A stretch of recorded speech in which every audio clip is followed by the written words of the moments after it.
एग्योक news देख रहे सभी दर्शकों का बहुत बहुत स्वागत और हार्दिक अभिनंदन। आज मेरे साथ दो खास मेहमान मौजूद हैं। छत्तीसगढ़ से ही हैं दोनों मेहमान। इन दोनों मेहमानों से जानेंगे जो आजकल आप देखते हैं कि ब्रॉयलर फार्मर्स इंटीग्रेशन के खिलाफ एक तरीके से अपना हल्ला चालू कर रखा है। तो वो समझेंगे कि वो पूरा मुद्दा क्यों है, क्यों ये इंटीग्रेशन का विरोध कर रहे हैं और असल में चाहते क्या हैं अल्टीमेटली। तो इस विषय पर काफी दर्शकों ने हमसे कई बार बोला कि विषय पर सुनना चाहते हैं और उन लोगों की सुनना चाहते हैं जो लोगों को मोबिलाइज कर रहे हैं इस मुद्दे पर।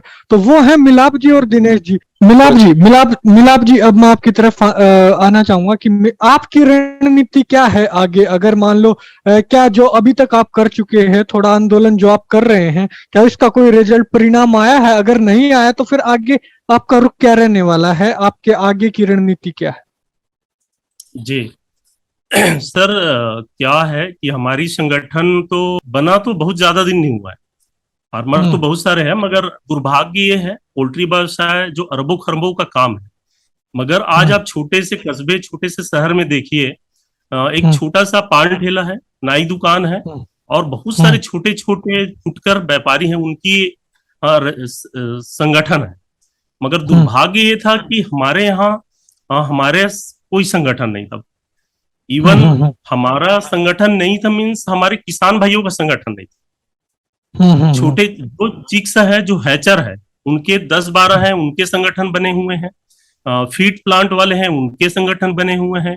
इंटीग्रेशन कंपनियां, उनके संगठन बने हुए। मगर दुर्भाग्य ये था, हम जो सबका पालनहार है, हम सबका कहिए तो हम सब चीज हम करके देते हैं लोगों को, और हमारा संगठन नहीं था। ये सिलसिला आज से 2 महीने शुरुआत चलती। ग्रुप, बहुत सारे ग्रुप बने थे व्हाट्सएप, सोशल मीडिया के द्वारा, मगर केवल और केवल बातें और चैटिंग तक ही सीमित था। मगर ये धीरे धीरे ऐसे विकराल ये हुआ, लोगों की जन भावना इतनी ज्यादा बढ़ी कंपनियों के प्रति कि अब सडनली इस टाइप का करना ही पड़ेगा। तो सर, हमारा संगठन का ये जो हुआ था, ये पिछले महीने ही जिला वाइज तो चल रहा था, प्रदेश स्तर पे नहीं था। तो हमने 27/10 को ही इनका गठन हुआ था। 27/10 को, अभी पिछले महीना, है ना? जी। और गठन होने के बाद हम लोगों ने बकायदा यहाँ जितनी भी कंपनियां काम कर रही हैं, सबको बकायदा, मैं लेटर पेड से, मैं एक बार दिखाना चाहूंगा, ये थोड़ा देखिएगा। ये लेटर पेड के ये से हमने सबको अवगत कराए थे कि 27 तारीख को इनको सबने हमने ये दिया था, और 29 तारीख को रात तक के सर, इवन मैं 6 कंपनियों की खुद की ऑफिस गया था। मैं आईबी ग्रुप में गया था, शगुना में गया था, वेंकीस में गया था, सृष्टि में गया था, शालीमार में गया था। मेरी कुछ व्यस्तता, इसके लिए मैं 6 कंपनियों के यहाँ मैंने खुद जाके अपने लेटर पेड में देके इनवाइट किया था। और हम लोगों ने भिलाई, जो हमारे जो बीच का जगह है, वहां पे हमने होटल सेंट्रल पार्क है, वहां इन लोगों को तो वहां कोई परिणाम निकला सर? आपकी वार्तालाप हुई? उन्होंने कन्वर्सेशन के लिए बुलाया? वहां सर हमने बुलाए थे सारे, जहां जो जितनी भी हमारे यहाँ कंपनियां काम करती हैं, सबको बाकायदा बुलाए थे कि एक टेबल में हम बैठ के बात कर लें, और जो भी परिणाम आएगा अपन सब ये के मिल के जो भी होगा, हम ऐसा नहीं है संगठन पे काम कर रहे हैं, मगर हम संगठन के लिए हित के ही बात करेंगे। हम तो ये चाहते हैं कि कंपनियां निश्चित रूप से हमसे 2 रुपये कमाए, तो कम से कम 25% हिस्सेदारी तो हमारी बनती है ना। 50 पैसा दीजिए ना आप हमको। हमारा ये उद्देश्य है। हमारा ये उद्देश्य नहीं है कि हम फार्मरों भाई को बरगलाएं, उनको कंपनियों के खिलाफ उकसाएं और गलत रूपरेखा तैयार करें। हम चाहते हैं कि फार्मर एकजुट होकर, बाकी कम से कम अपनी हक की लड़ाई तो लड़े। इसके बाद सर हम लोगों ने हमने जो सेंट्रल पार्क में जो मीटिंग किया था, तो कंपनियों के किसी प्रतिनिधि ने नहीं आया हमारे यहाँ। तो हम लोगों ने सर सडनली 1 तारीख से 1/10 से हमने 1 अक्टूबर से चूजे प्लेसमेंट के लिए सभी जितने हमारे फार्मर जुड़े हैं उनको मनाही कर दिए थे कि जब तक के आगे कुछ अच्छा परिणाम नहीं आता, उस टाइम तक के कोई अपने फार्म में चूजा प्लेसमेंट नहीं करेंगे। तो अंत में क्या मैसेज आप देना चाहेंगे? मैं आपसे दिनेश जी चाहूंगा एक बार। सी सर, मैं बोलना चाहूंगा कि अभी क्या हुआ, बीच में एक भारत सरकार का गाइडलाइन आया था।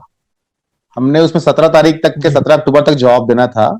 हमने पूरे प्रदेश से लगभग 1000 लोगों से हमने रिक्वेस्ट किए थे कि अपने अपने फॉर्म से का ये गाइडलाइन है वो अपना भर कर भेजें करके। हमने लगभग 1000 से ऊपर हमने फॉर्म भर के छत्तीसगढ़ में भेजे हैं, और वैसे ही पूरे स्टेट में भेजे, क्योंकि ये सेंट्रल का गाइडलाइन था, पूरे स्टेट के लिए भेजे, छत्तीसगढ़ के लिए नहीं था। कुछ कंपनियां अभी बीच में वो यही बात कर रहे हैं कि भारत सरकार गाइडलाइन है, हम उस पर बात करेंगे।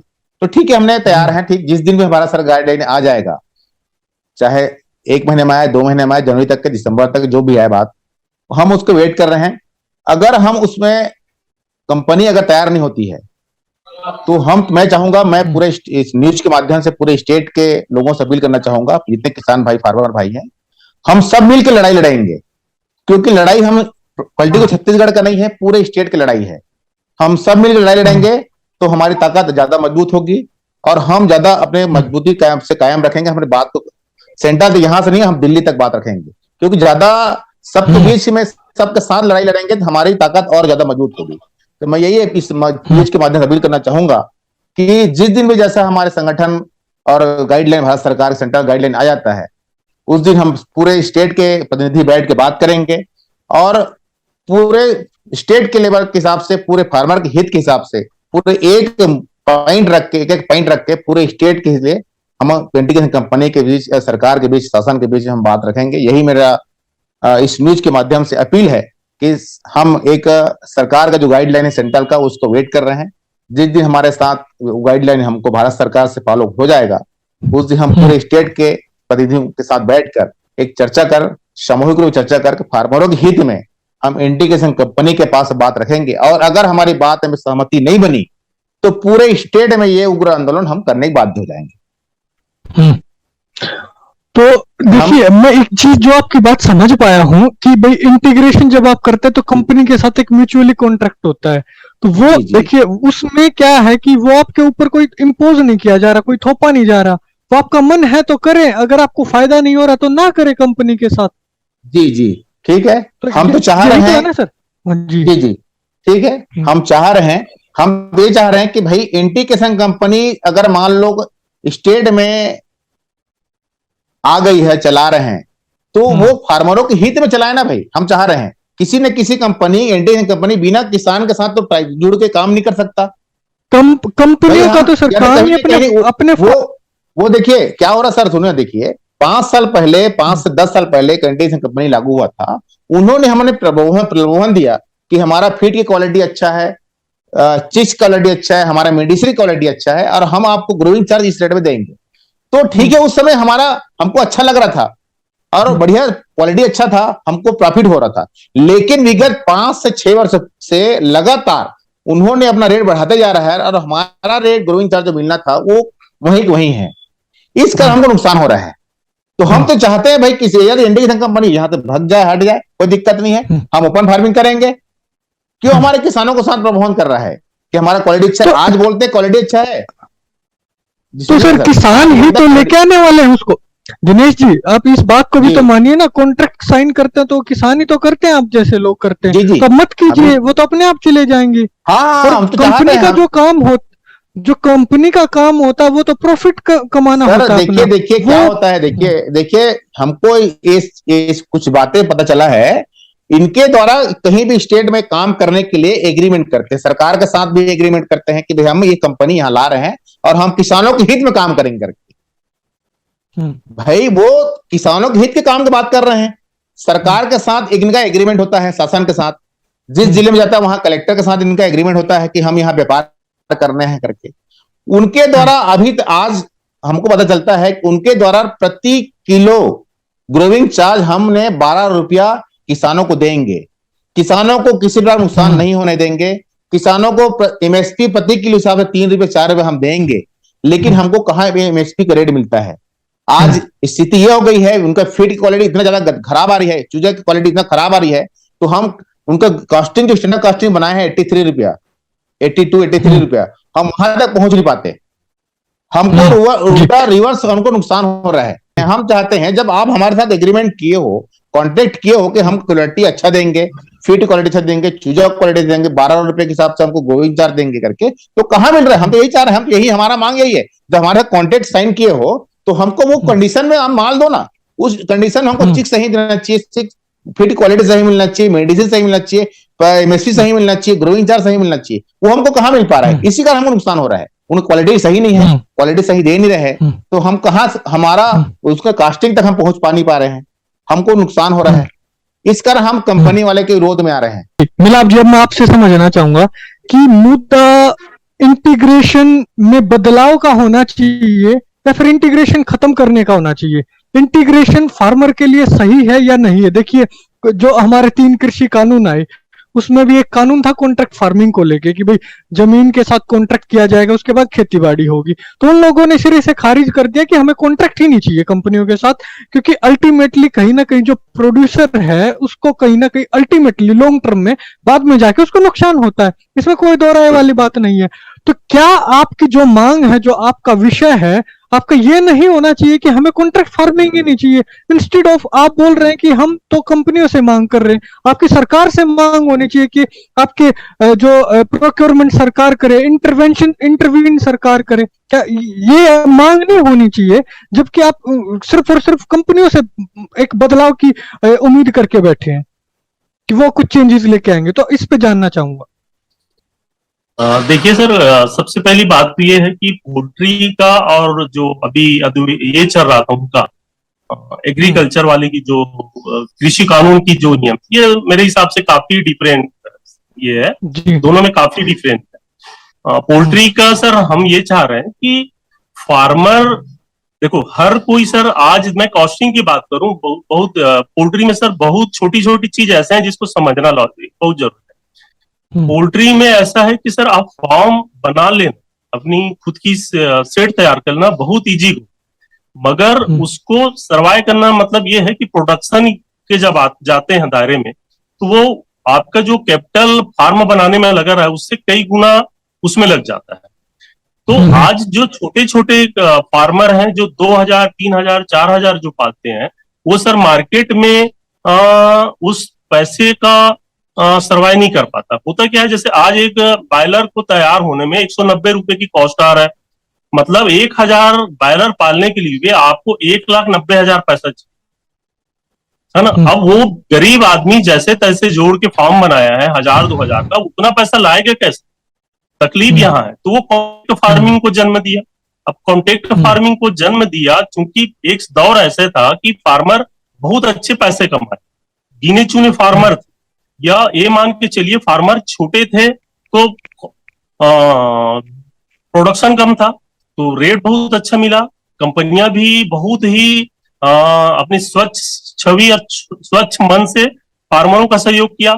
आज क्या है, उनकी भी मन में कहीं ना कहीं गंदगी हो चुकी है कि फार्मर इतना ज्यादा कमा रहे हैं तो इनको शोषण कैसे, उनका मेन बेसिक चीज वहीं पे है।